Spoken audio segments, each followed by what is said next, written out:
ntimwibagire gufyonda kuri subscribe no kubisangiza bagenzi banyu. Bana natwe mu ncamake y'amakuru agezweho mu gihugu c'Uburundi. Ubushikiranganji bw'intwaro hagati mu gihugu, iterambere rusangi n'umutekano bwamenyesheje ko kuva kuri uyu wa 16 Munyonyo umwaka wa 2021 bibujijwe kudandaza ku butaka bw'Uburundi inzoga zitekeye muri plastike kandi zifise urugezo rw'umwambiro rurenze ibice 20%. Ubwo bushikiranganji bwahamagarira abajejwe intwaro bose gushira mu ngiro iryo buzwa ry'ivyo bidandazwa kuri uyu wa 16 Munyonyo. Kuva kuri uyu wa mbere igenekerezo 15 Munyonyo gushika ku igenekerezo 19 Munyonyo ni indwi yahariwe kwitunganiriza imigambi kw'isi, aho mu gihugu c'Uburundi uguhanahana ivyiyumviro mu gisata co kwitunganiriza imigambi ndetse n'ivyerekeye ihanishagurishwa ari bimwe mu vyateguwe kurangurwa muri ino ndwi. Ni mu gihe abasanzwe bakorera mu gisata co kwitunganiriza imigambi bafashwe mu mugongo n'ubushikiranganji bw'urwaruka bakoranye mu kibanza kirabana n'ikibuga citiriwe Intwari, aho buguruwe icese ivyo bikorwa. Kuri uyu w'Imana ivuriro Arsebu ryo mu Buterere aho ni mu gisagara ca Bujumbura ryarapimye abantu ku buntu ingwara y'igisukari mu ntumbero yo guhimbaza umunsi mukuru mpuzamakungu wahariwe kurwanya iyo ngwara.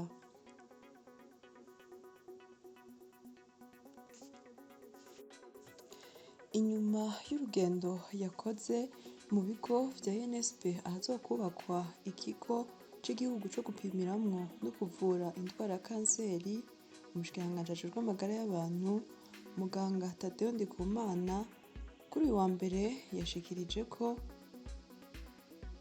amafaranga yabaye miliyoni 47 z'amadolari y'abanyamerika ariyo akenewe muri uwo mugambi wo kubaka ico kigo, kandi ibikorwa bikazoca bimara ikiringo c'imyaka 5.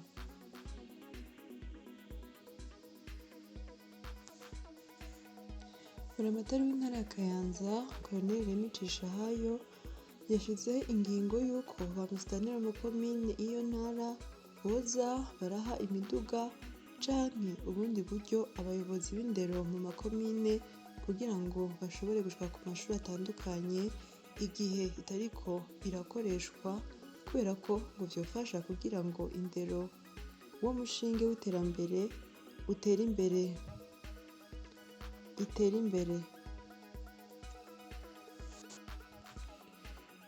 Kuri uyu wa 14 Munyonyo ishirahamwe Nouvelle Vision Face au Handicap yaratanze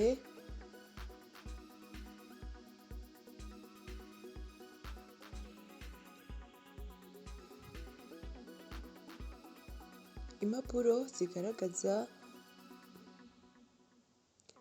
certificat ku bantu 32 bakurikiranye inyigisho z'ururimi rw'ibimenyetso mu kiringo c'amezi 3 zigaragaza ko bazikurikiranye baramenya. Muri bo 17 bari ku rugero rwa mbere, bazoca babandanya ku rugero rwa kabiri, 15 nabo barangije inyigisho zo ku rugero rwa kabiri bakaba barahejeje. Izo nyigisho zikaba ziko zitangwa mu gisagara ca Bujumbura n'igisagara ca Gitega, kandi bakaba bafise imigambi yo kuzitanguza no mu zindi ntara.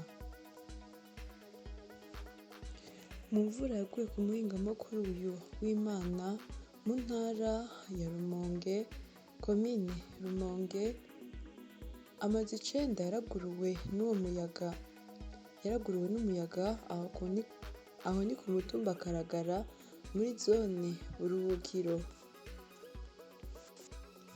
Na mu ntara ya Bubanza amasomero 4 n'ibiro vy'umuyobozi w'ishure shingiro rya Bubanza ya mbere vyarasambutse kuri w'Imana biturutse ku mvura nyinshi ivanze n'umuyaga yaguye muri ako karere. mutumba Nyamabere uri muri komine Mpanda mu ntara ya Bubanza, umuntu ataramenyekana yaraye yishwe acumiswe imbugita, aho ngo bishoboka ko yoba yari mu basuma bivye inka ku mutumba Murengeza uhana urubibe n'uwo mutumba wa Nyamabere, aho bivugwa ko bashobora kuba batumvikanye ingene bagabura inyama, umwe baca baramwica. Rero mu gatondo ko kuri uyu wa 15 Munyonyo, ikiziga ciwe casanzwe kiryamye iruhande y'inyama z'iyo nka bari bivye bagaca bayibaga. Amatohoza akaba yaciye atangura.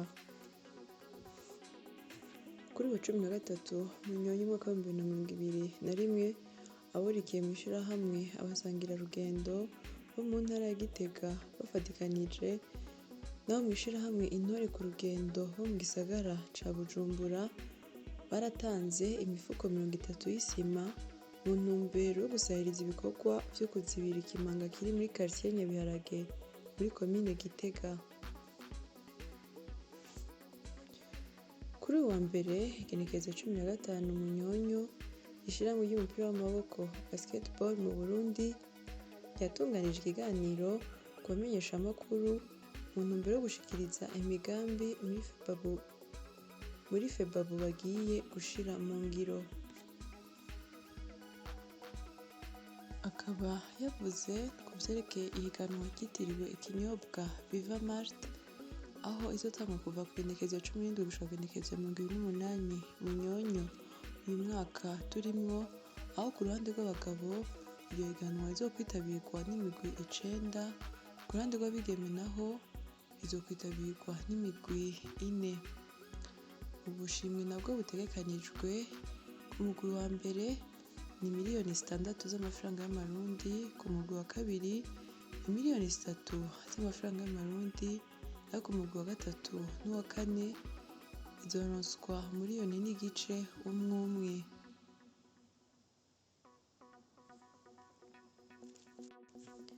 Imwe mu mahiganwa ya cross country yarayibereye mu gihugu ca Espagne ryitwa Cross International de Atapuerca. Umunonotsi w'umurundi Kwizera Rodrigue akaba yabaye uwa kabiri, aho ku birometero 9 yavyirukanse mu mwanya w'iminota 25 n'amasegonda 38. Nayo uwundi munonotsi w'umurundi Ndikumwenayo Thierry we yaje mu kibanza ca gatandatu, aho uwo mwanya wirutse mu minota 25 n'amasegonda 47. Ku musi ugira gatanu w'ihiganwa ryo mu cicaro ca kabiri mu mupira w'amaguru ku ruhande rw'abagabo, kuri uyu wa gatanu igenekerezo 12 Munyonyo, ku kibuga citiriwe Intwari, Tel Aviv yaranganyije na Intwararumuri 2-0. Derrière itsindwa na Lydia Ludic igitsindo 1-0. Naho ku musi wa gatandatu Garage Express yatsinzwe na Lumière de Mwumba igitsindo 1-0 ku kibuga Ingoma, na ku kibuga Sosumo Moso Sugar yanganije na Delta Star 0-0.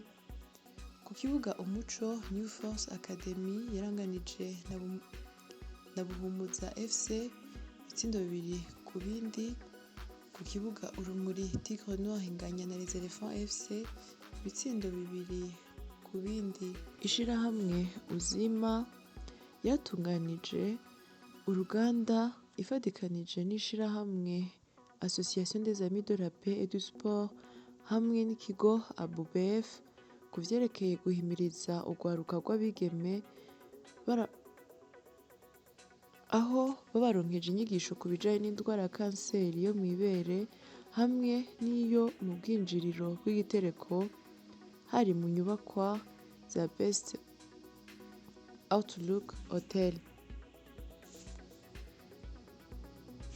aho bashikirije ko ukwipimisha kanseri hakiri kare biruta ukwivuza, kubera ko iyo uyipimishije hakiri kare ivugwa kandi igakira. ariko iyo imaze kugera kure ngo ntishobora gukira.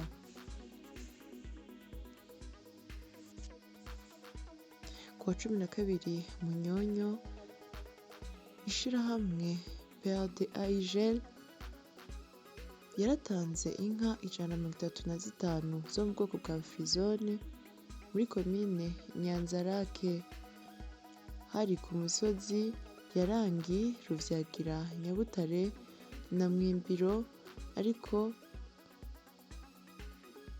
mu gihe bazitanga basanze harimwo 4 zigwaye baciye basubiza inyuma.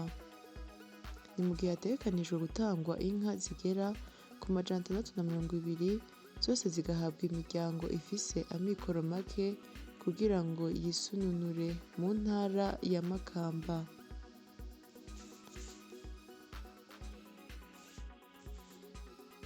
Ndayiziga Salatiel, imvukira muri komine Gisuru y'intara ya Ruyigi, yarapfiriye mu gihugu c'Uburusiya, aho ngo yoba yasomye inturi ariko aroga muri pisine.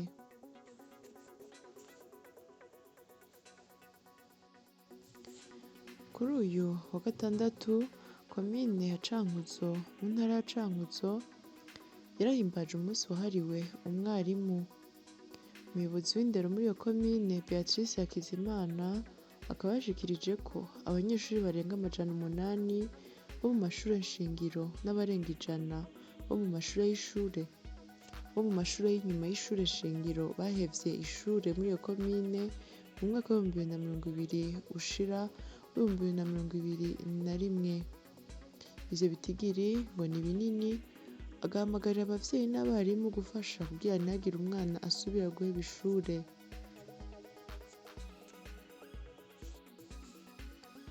Mu ntara ya Bubanza, imvura nyinshi ivanze n'umuyaga yaraguruye ibisakazo vy'ishure shingiro ya Bubanza ya kabiri, amasomero 3 n'ibiro vy'umuyobozi, ndetse n'ibindi vyarononekaye nk'ibitabu vyo mu mashure be n'ibikoresho vyo mu biro vy'umuyobozi. Hari ku muhingamukuru wa 14 Munyonyo.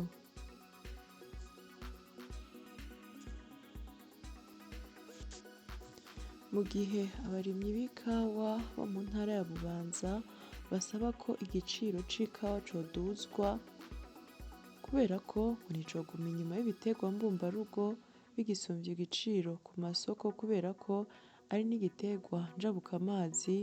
Umugenduzi mukuru mu kigo DECA gikurikirana igiterwa c'ikawa avuga ko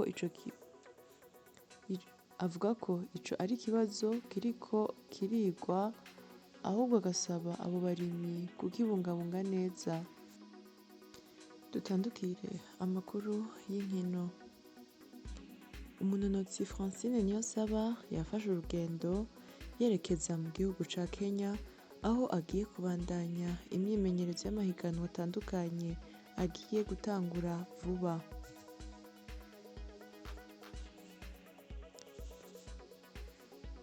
Ni imyimenyerezo mu vyo bita camp d'entraînement.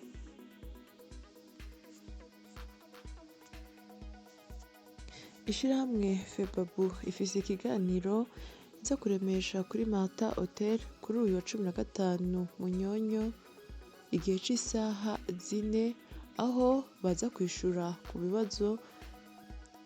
ku kibazo cerekeye basketball mu Burundi mu buryo bwisanzuye. Mwihiganwa Primus League turabire hamwe uko indwi ya 12 yagenze. Kuri wa gatandatu ku kibuga Intwari, Buja City yatsinze ibitsindo 2-0 Burundi Sport Dynamique, nayo Bumamuru FC yatsinze ibitsindo 2-1 umugwi wa Aigle Noir. Atletico New Oil ku kibuga Umuco yatsinzwe na Top Junior igitsindo 1-0. Rekoko yaranganije na Musongati FC ku kibuga Ivyizigiro 0-0. ku kibuga urumuri kuri uyu w'Imana igenekerezo ya 14 Munyonyo, Flambeau de l'Est yaratsinzwe na Flambeau du Centre ibitsindo 2-0, nayo ku kibuga Umuco Olympic Star yatsinze ibitsindo 3-2 umugwi wa Vitalo FC. Ku kibuga Urunani Rukinzo FC ikaba yatsinze igitsindo 1-0 Royal FC. Ku kibuga Urukundo Messager Ngozi ikaba yatsinzwe na Kayanza United igitsindo 1-0.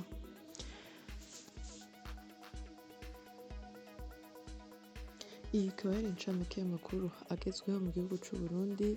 Mwakoze mbwe mwese mwaduteze yompi, ntimwibagire gufyonda kuri subscribe no kubisangiza bagenzi banyu. Murakoze.